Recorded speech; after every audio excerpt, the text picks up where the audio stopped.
back for Harfield. 1-0 Burnley. Scott Harfield. He's been threatening that recently. And all the Burnley players run to the Darwin end. Oh, what a goal! What a goal from Robbie Blake! Burnley's first goal in the Premier League is something very, very special. Wade Elliott has that change of pace and he's got away from Montgomery. It's the path of McCann and the follow-up finds the net. What a strike from Wade Elliott! A bolt from the Claret and Blue. Oh goodness me! What a goal from Patterson! If that is to be the one that takes them to Wembley, you cannot argue with that. Pure quality. Here goes Mike Conroy. Still time for a winner, maybe. John Francis! They came to York in their thousands. They're going home as champions. I mean, if there's any justice in the world, Burnley would surely score from this corner. Swung right in there. Ball in there. Yeah! Michael Kelly! Oh, that's justice! That is justice at the Amex Stadium. Burnley are level and deserve to be.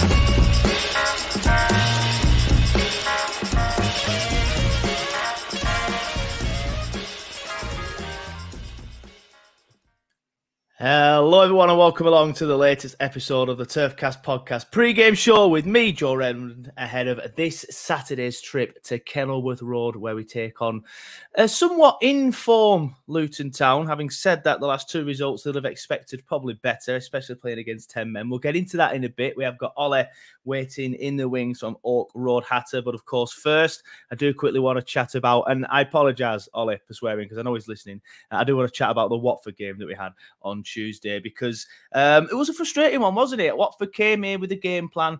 They had no intention of playing any football. They had no intention of playing to time. All they wanted to do was time. I'm not criticising it. As I said on the 60-second review, they had a game plan. They came and it worked. Yeah, I know we got the 96-minute equaliser, which will obviously devastate them and make Ollie very happy. But they frustrated us, and they're the first team to do that to us at Turf Moor since the start of the season, since Stoke, really. But we weren't really the same team at the start of the season, were we? I think we can all agree on that. We are a very good side now. We do seem to have clicked, but Watford managed to stifle our threat and just frustrate us. On the other side of that as well, they weren't just frustrating us, we were just poor. Like, obviously, Murich's mistake for the goal was a bad one.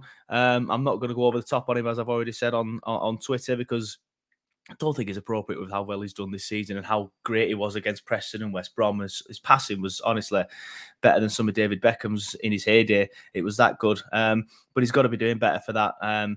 Last time he had a bit of a stinker against Sheffield United, he learned from it and he did very, very well, as did the whole team against Sheffield United as well, because we got battered, didn't we? And then we won 10 games in a row, as we all know. So hopefully this poor performance will kick us into action a little bit for the game on Saturday against Luton. I would expect some changes, put it that way. I'd expect some changes. A few players had a few stinkers. I know I've already said it in the 60-second review, but I don't think one pass that Martson did went to its intended target. I didn't think Brownhill was very good. Ekdal, very good defensively. Passing was a little bit off today. I mean, whose passing wasn't off, obviously. But the worry is, for the Luton game, is, of course, Bayer went off injured and will miss the Luton game. That is a fact. We know Taylor Harewood-Bellis will miss the Luton game. He's out for a considerable amount of time. I've seen nothing to say that Jay Rodriguez will be back. I'm recording this on Thursday morning, by the way, so any information on injuries could be said after this is done. At the risk of me looking stupid, I don't think Jay Rodriguez or Benson will be back either. So that's 4 first-team players there that are missing, but we know how good our squad is and how much depth we have. So fingers crossed the lads on the bench can continue to perform when given their chances. Obviously, Amin had to come on the pitch, and he looked decent, to be fair, against Watford. Obafemi got the goal, but I mean, that's what he's there to do, I suppose. But other than that, he didn't do too much. Foster as well missed that chance leading up to the goal. Probably should have done better with that. But again, with them two, they're not going to be sharp, are they? Especially Obafemi. He's not played for quite a while after not getting the move that he wanted in the summer at Swansea. So they kind of froze him out. But anyway, we got the point in the end. We're still unbeaten since, well, that Sheffield United game. Still haven't lost a game at home in the Championship since 2015. So, that 96-minute equaliser, whatever it was fantastic. But I am going to bring Ollie in now from Oak Road Hatter. We are going to discuss, of course, this weekend's game against Luton Town. There he is. How are you doing, buddy? Hi, Joe. Thanks for having me on. Doing well. Thanks for coming on. I was very happy with that 96th minute. I can imagine equaliser. So. Mate. Yeah, delighted. I could imagine so. Yeah, it was a strange one because obviously they're going to be gutted with that. I didn't feel we deserved to lose the game though. We were probably the better side overall. But of course, I was disappointed that you actually conceded an equaliser on Wednesday night against Preston. What happened there? Because I looked at it at around the 60th minute, whatever it was. Preston down to 10 men, Luton winning 1-0. I thought, hey, Luton could be the team that goes into third here. What happened? What went wrong? Well, it's another 2 points dropped really. So that takes the points dropped from winning positions to 23 for the season, which it's quite frankly incredible that we're even in that position. And we're on 50 points after 31 games, which is incredible considering the organic growth that we've had as a club. But for that game, Preston was so bad. They were passing the ball out of play under no pressure, gifting us corners. We absolutely battered them, and their home form was terrible. So it was sort of written in the stars that they were going to get a point out of it because we went up, look completely dominant. They got a man sent off. And then it was just a ball whipped into a channel. I think it was Troy Parrott tried to get the cross in. He was like that close to Tom Lockyer. Tom Lockyer jumped funny with his hand up, penalty. 10 minutes to go after that. And they just, they just did a Watford really. They just set out to frustrate us. They didn't look to play football. Just sat back, punting the ball long, trying to cling on to that point. But in all fairness, we didn't do ourselves any favors. We missed some absolute sitters in that game. Yeah. Like Elijah Adebayo, it wasn't his finest game. We were creating the chances, but he missed three very good chances. He had a higher XG than the rest of the Preston team, and Preston had a penalty. Yeah, that's insane. Having said that, the game before that, Coventry, similar sort of story, wasn't it? You went 1-0 up. I'm just looking at it now in the first minute, and then Coventry equalised with a penalty. And they went down to 10 men, admittedly, after their goal in the 85th minute. But again, another disappointing situation there, giving the points away. Yeah, it was. Yesterday's game was a bit of deja vu, but it was slightly different, though, because I really rate Coventry, how they play. I know you turned them over 3-0. No, 1-0 both times actually against Coventry. We struggled against them. I mean, we beat them both times, but it was 1-0 down at their place and 1-0 at the turf. Oh, really? Oh, yeah. Okay. Yeah, I thought you played them recently and turned them over. We have beaten a lot of teams 3-0 recently. Preston, Norwich. Okay. Yeah, 1-0 against Coventry. Oh, yeah, it was Preston that you beat 3-0 them. They impressed me. They played some really good football. We scored after 38 seconds, but with scoring first, it doesn't make it an easy watch after that because you just sort of have it in the back of your mind that we're not going to hold on to the lead. We did it against you as well. We scored quite early, and then Brownhill equalised with that fantastic goal. We're just not great at holding on to leads this season, which is funny because last season it was kind of something that we were very good at on the road, especially. We won a lot of games. I think we won 11 games, 1-0 away from home. Smash grab back to the Kenny with the 3 points. Do you think it's a mentality thing then? Because it's happened to you, like you said, 23 points, I think you said earlier in the season. I can think of 3 games already where you've done it. Preston, Coventry, and of course, Burnley, as you've just mentioned. Is it a mentality thing, or do you just sit back too much? Why do you keep giving these leads away?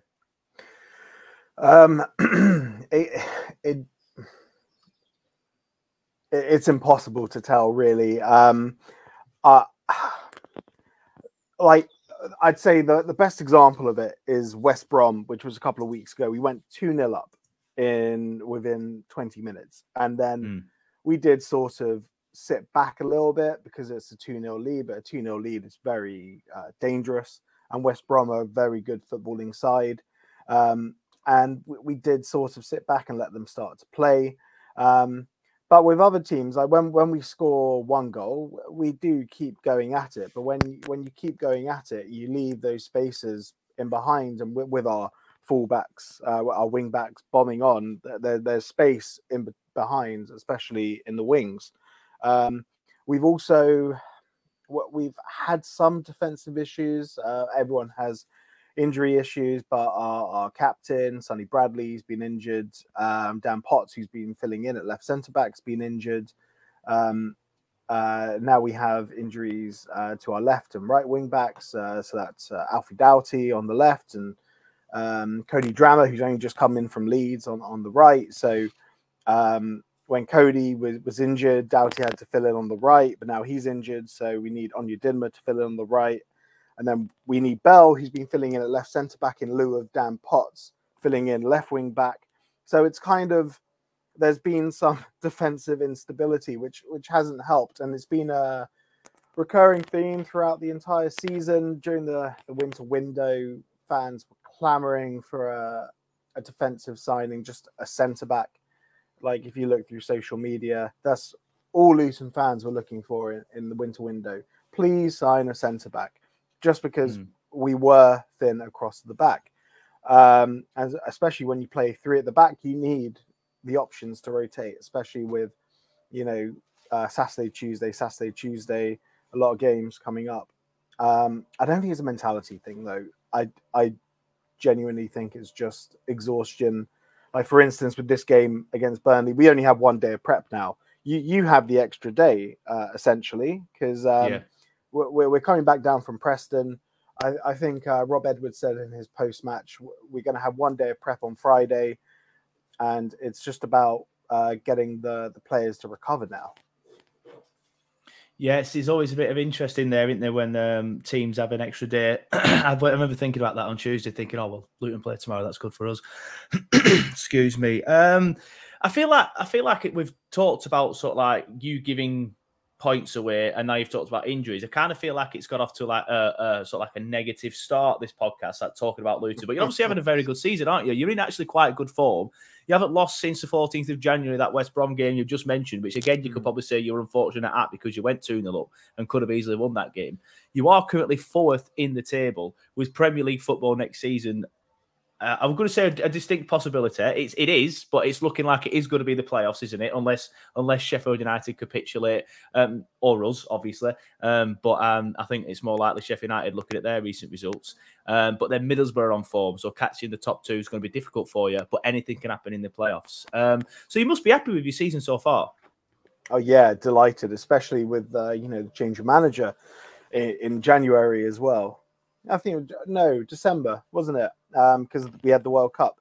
I'm delighted. I wrote a season review for the soccer subreddit, and I predicted a top 8 finish just to sort of keep some sort of consistency with last season's finish.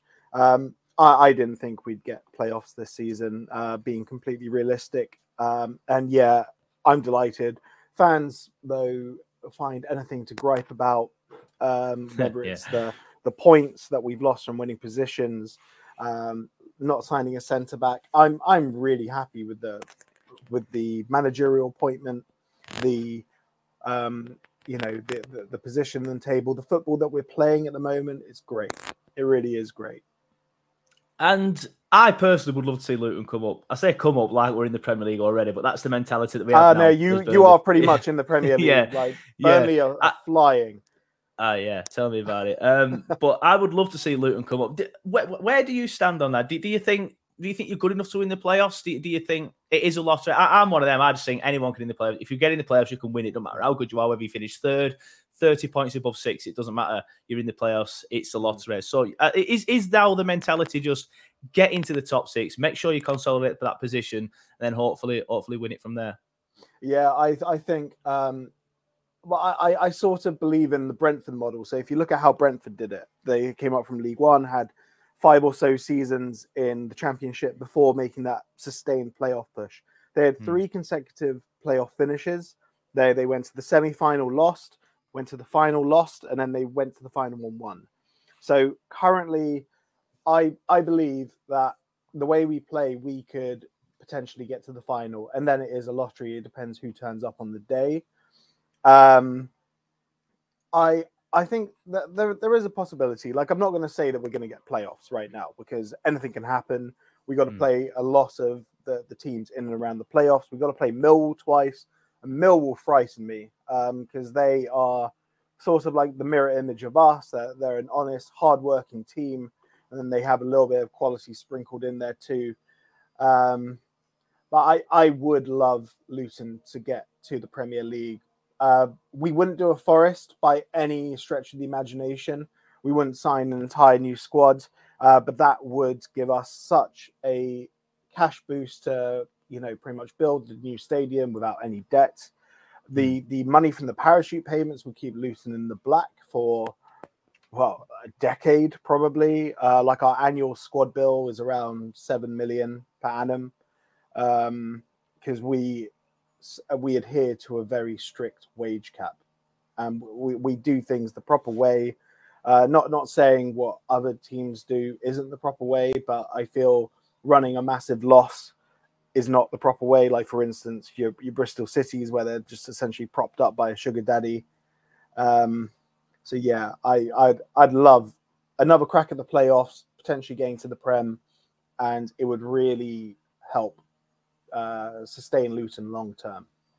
Yeah, you sound very similar to sort of like the mentality that we had when we first got promoted in 2009. Obviously, we've grown as a club since then and spent a lot of time in the Premier League since then, but we had a wage cap. We kind of went up unexpectedly because we had a few bad seasons before that. Then we just had a good season. Then we're in the Prem. Then we got relegated. And of course, everyone's talking about, well, at least the parachute payments will keep us as heads above water for a while, and that's exactly what happened. And we had a wage cap as well. I think it was something ridiculous, like 15 grand. But our highest earning player in the Premier League was on like 15 grand in like 2009. So it is a while ago, and obviously inflation has hit again since then. Well, 3 times I think since then properly. But yeah, it sounds very similar to us. I do want to talk about your manager situation, because I had a big discussion with the Watford fans from the Do Not Scratch Your Eyes podcast about Rob Edwards, and it's interesting because it's weird because I would never like to see, say, Dyche, for example, go to Blackburn. It would infuriate me. But it's a little bit different, isn't it? Dyche was here for 9 years, and I think Rob Edwards was at Watford for 9 weeks, probably a little bit more than that. So it's interesting. First of all, how did you feel when you appointed him? Because you can't really say, oh, he's Watford, because he isn't. Watford are just a joke when it comes to managers. And obviously he's doing very well now, so I presume you all kind of like him at the minute. Yeah, he's not Watford. I've been to Vicarage Road more than he has. I am delighted with Rob Edwards. He's personable. When the whole manager idol thing kicked off and Neil Critchley was a big name that was going around, having seen what he did with Blackpool, a lot of fans were saying, yeah, we've got to get Neil Critchley in, but look at what he's doing with QPR. It's not good, is it? I think he's only had 1 win in 12 or so. It's pretty bad. Yeah, it's pretty dire. So I feel like we won the lottery. Our points per game's gone up under Rob Edwards, although that might have been impacted by a little wobble when Nathan Jones was having discussions with Southampton, because apparently he was having discussions with Southampton 6 weeks prior to actually leaving, which came out recently in The Athletic. And you can see a little drop-off. It was right before Watford turned us over 4-0, and you could see the team hadn't turned up for that, which was it was a disgraceful performance. And Nathan Jones just kind of shrugged it off. It's like, yeah, we had illnesses, so what? But with Rob Edwards coming in, he's brought Richie Kyle, who I watched a lot of Watford's media stuff about them when they had open mic sessions, and they really were trying to get their message across to the Watford players. But picking up from the body language with Watford, then there's something rotten at that club. It's really disgraceful. I'm not just saying that as a Luton fan, although I'm heavily biased. And the players are just looking at them like they have no interest in what they were, putting down. They weren't picking it up. But he comes across really well. He has a good touchline demeanor. I'm sure you've seen Nathan Jones on TV where he's just like, gnawing down on his fingers, chewing them down to the knuckle. He's screaming. You can hear him over the fans, like singing in the stadium. It's nice to just have a little bit of a tone down, cooler, calmer, more collected. So yeah, all in all, Watford's loss, our gain. No hard feelings. I think Watford fans are a bit more upset about his appointment at Luton than Luton fans are. We're all happy. Yeah, it's interesting there as well that you mentioned Nathan Jones. I do want to talk to you about him, but first I just want to say I'm happy to see Rob Edwards doing well, to be honest. I thought when he came in from Forest Green to Watford, and Watford said all these things about we will back him to hell or high water, and then 4 or 5 games later he's gone. I remember thinking that's not on that. Watford need to stop doing this. So I'm happy to see him do well. I do want to talk to you about Nathan Jones, and I don't normally go and talk to about fans about other managers, but of course you're the only club he's ever done well at. Let's be honest. He failed at Stoke, and now he's failed at Southampton as well. I didn't know too much about him in his time at Luton and Stoke, but obviously Southampton, it's all, it's everywhere. And some of the stuff it was saying in press conference, I remember thinking, this guy's a crackpot. He's an absolute loony. And then, like you said, he's got his demeanour on the touchline, which I was never a fan of. I've always been a fan of managers just looking cool, calm, collected, similar to Company. Company can get a bit irate, or he's even told a ball boy off recently, actually, his Company. So I guess that's a little bit different. But yeah, what do you make of Nathan Jones? Because obviously he's done very well at your place twice, but then he's left you in the lurch now twice. And I presume this stuff about him talking to Southampton and just shrugging off defeats doesn't really sit well with you anymore, does it? No, I hold him in very high regard, especially after the second time he left us. The board came out, and the Luton board are Luton Town fans. They're lifelong Luton Town fans. They're not big financial benefactors who are just pumping money in. They're trying to make the club run sustainably. So, I take their word as gospel. They said the Southampton approach was done properly.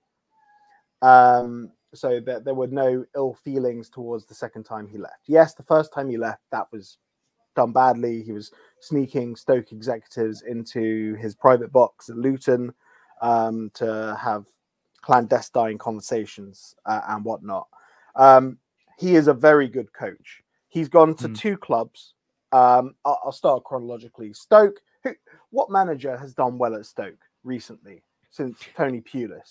Yeah, it's interesting to see that obviously Alex Neil leaving Sunderland doing incredibly well without him, and now Stoke not doing well with Alex Neil. Exactly. There is something wrong at Stoke. He went to a team where I saw this Ashley Williams interview, a little snippet on Twitter the other day, where he was like, oh yeah, he was just talking down Jones. It just feels like everyone's having a pile on right now. Sure, his press conferences, they're funny. They're received better when he's winning games. He said the same stuff at Luton. He said something about Glenn Ray, our defensive midfielder. He was like, yeah, if I have a son, I want him to be Glenn Ray. And after a 1-0 loss at Blackburn, he was like, I feel sick. I feel physically sick. And he looked like he was about to vomit on camera. It was he's very quotable, and there's the story about when he came in first time and he chopped up a table tennis table and burnt it to get players back in the gym. So, and then, okay, I've gone off on a tangent here. Going to Southampton, there's also something wrong at Southampton. Have you read the reports about Jesse March? Apparently the players didn't want him. Southampton fans have a faux privilege. They think, oh, well, we've been in the Prem for 10 years or 8 years. We deserve better. Look at us. We finished 8th under Pochettino. we want Pochettino back. They feel they're too good for other managers. Their owner and the Sport Republic Group, they're from Brentford. They've done that Brentford model. There's nothing wrong with their analytics because what they had done at Brentford was fantastic, and they're going about things the right way. The players have delusions of grandeur, and the fact that they're vetoing managers now, who do they think they're getting in? And I think Nathan Jones will pick himself up, but he has to go to a club that has everything set up the right way. But with Luton, we've worked hard to get everything set up the right way through analytics. And fortunately, when we were in League Two, it let Nathan Jones put his stamp on things. He needs to be somewhere for a while. With Stoke, it's not like they're pulling up any trees now, are they? And they still have one of the biggest budgets in the league, even though they don't have parachute payments. He'll bounce back. I love Nathan Jones. And to be honest, I wouldn't take him back at Luton right now because we got Rob Edwards, but maybe in the future. Yeah, interesting. I think a lot of Burnley fans would say similar stuff about Dyche. I mean, I know Dyche didn't leave us in sort of circumstances like that, but Burnley fans say the same sort of things about Dyche. Obviously, achieved a lot for us. I do want to get your opinion on Burnley because obviously it's a very good season. But some people would say, oh, well, it's expected. But having said that, a lot of people at the start of the season, I mean, I don't know what you wrote in your preview, but a lot of people saying at the start of the season, oh, I'm worried that Burnley could potentially go again. Mainly TalkSport and the Daily Mail, who do like to sensationalise things anyway, but some people were saying that they do worry for us again. Obviously, we lost Dyche at the end of last season, brought in a new manager, completely changed everything about the style of play and the ethos of the football club. And now comfortable at the top of the league, 15 points clear of third. I think it's 8 points clear of second. What do you think about the job that we've done in the summer and everything that we've done? We've brought in like 16 new players after losing 18. But a lot of people were worried about us, but yeah, it's looking pretty comfortable for us at the minute. What do you think we've? How well do you think we've done this season? I think you've done incredibly well. Yeah, I read all the reports about concerns over the leverage buyout from your new owners, but they've gone about things the right way. You sold a lot of players for big money. You've brought in good players for much less money from European leagues. Personally, I wish when we had Graham Jones, like Graham Jones was the assistant manager in Belgium for like a long time with Roberto Martinez. The profile of players that you've brought in, I wish that's what I thought Graham Jones was going to do when he joined Luton Town. Just considering he must have known the Belgian leagues incredibly well. I thought we'd bring in some, continental gems, but no, we ended up with Luke Bolton, Callum McManaman, Izzy Brown, just, people from the English leagues. It's incredible the signings that you've made, and they've really hit the ground running. You've built a great squad on a budget. The transition from Dyche ball to dominating possession, Vincent Kompany's obviously taken a lot from working under Pep Guardiola. It's incredible. And the football you play is sensational. 70% possession average? I'm terrified about playing Burnley. I have no idea what you're going to do this week.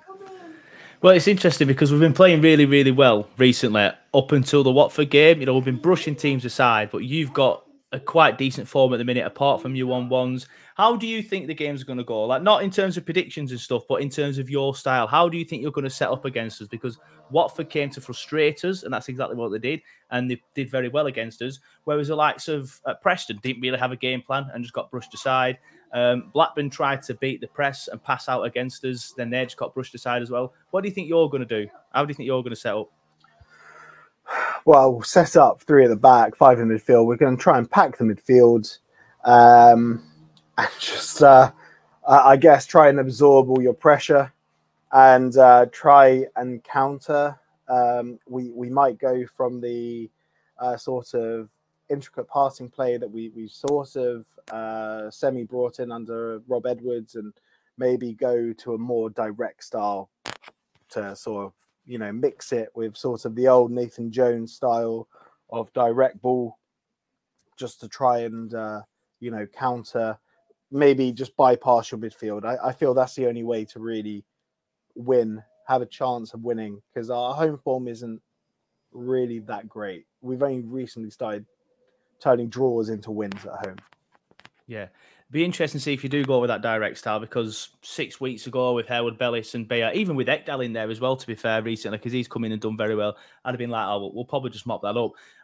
But it's going to be probably a makeshift defence. I say makeshift, it's going to be 2 centre-backs that we have just signed, and potentially Bailey Peacock fouling goal because Muric went off on Tuesday. There's a bit of debate on the Burnley socials whether he was hooked because of the mistake or whether he was ill. Company said he was ill. Some people think he was maybe getting protected, but we'll see.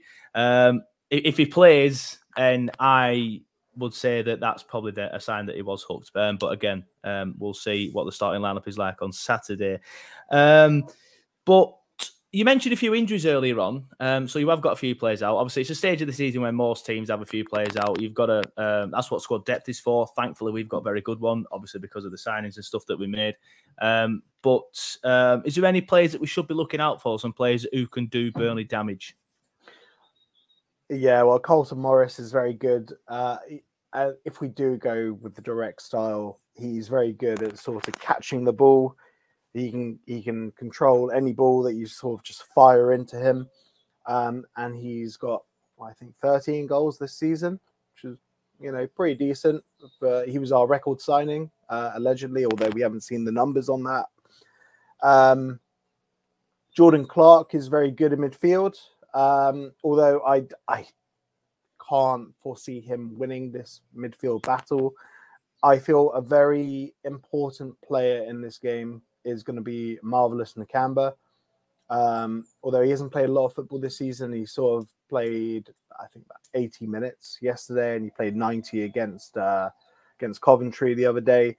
So it might be, you know, a bridge too far for him.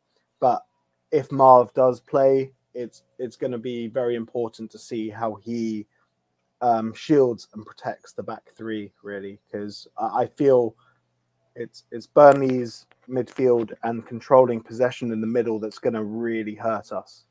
Yeah, it's interesting that to see your perspective on that, because we are quite good at doing that in defence as well. Like, unfortunately, Bayer's going to be out and Harewood Bellis is going to be out, but you'll see a lot of teams just pass it around the back and do like 30 passes there in the space of a minute, and everyone's like, oh, look at how many passes they've done at the end of the game. But we will find good passes at the back, and then if there's no pass on in the middle, Jordan Bayer and Harewood Bellis can dribble it out and will dribble it out and beat players while doing it, and then create moves that way, beat the press that way. So it's interesting. We're interested to see whether we can do that with Ekdal and Amin. But I think Ekdal can do it. Just his final ball isn't good enough. We haven't seen Amin enough yet to be able to say whether or not he can.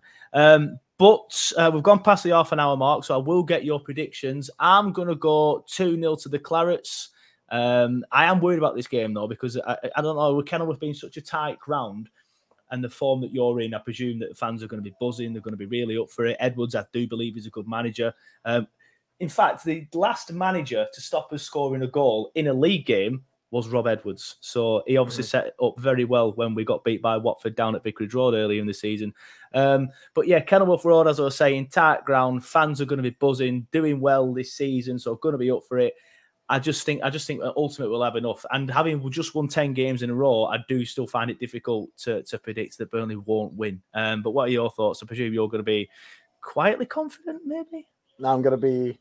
This is me being optimistic. I'm going to say 1-1. Back-to-back 1-1s for Burnley. Yeah, that'll be... you know what? We've got you next, and then we've got Millwall on Tuesday. So if we can get 4 points out of these two, I'll take that. But let's get it off to a good start here, Clarets. But yeah, thanks for coming on the show, Ollie. It's been an absolute pleasure. Just want to let everyone know where they can find you and Oak Road Hatter on all the socials. Yeah, so we're on Twitter, at Oak Road Hatter, Instagram, which is also Oak Road Hatter, Facebook, Oak Road Hatter Pod. We also have a, you'll want to check this out after the Burnley game. We have an analytics show with Luton Town fan and former player Andy Burgess, where he looks at the goals scored and conceded and also does player focuses, called Put It in the Mixer, and that's on YouTube. And you can find us on YouTube at Oak Road Hatter as well. You know, that's interesting. That I do want to extend into doing different kinds of shows, because at the minute I'll just do a pre-game show, a full-time show, and I'll just put some clips up of matches here and there. Or a 60-second review. But that's not really a show, is it? It's just a YouTube show. So I genuinely am going to go on your YouTube and watch some of them analytics shows and see how they're done. And if anyone's listening who's good at analytics and a Burnley fan, get in touch, because I know I'm not that good. But Ollie, thank you for coming on. It's been a pleasure. It's been a good chat. I had to kind of cram in sort of like the predictions and stuff like that afterwards, because we were just talking so well and so easily. But yeah, it's been a pleasure. Everyone do check out Ollie and the Oak Road Hatters stuff if you can. I'm definitely going to do that pretty much when this is up, to be honest with you. But thank you for coming on the show, mate. Good luck for the rest of the season. But of course, not on Saturday. Thanks, Joe. And good luck to Burnley after Saturday as well. Thank you.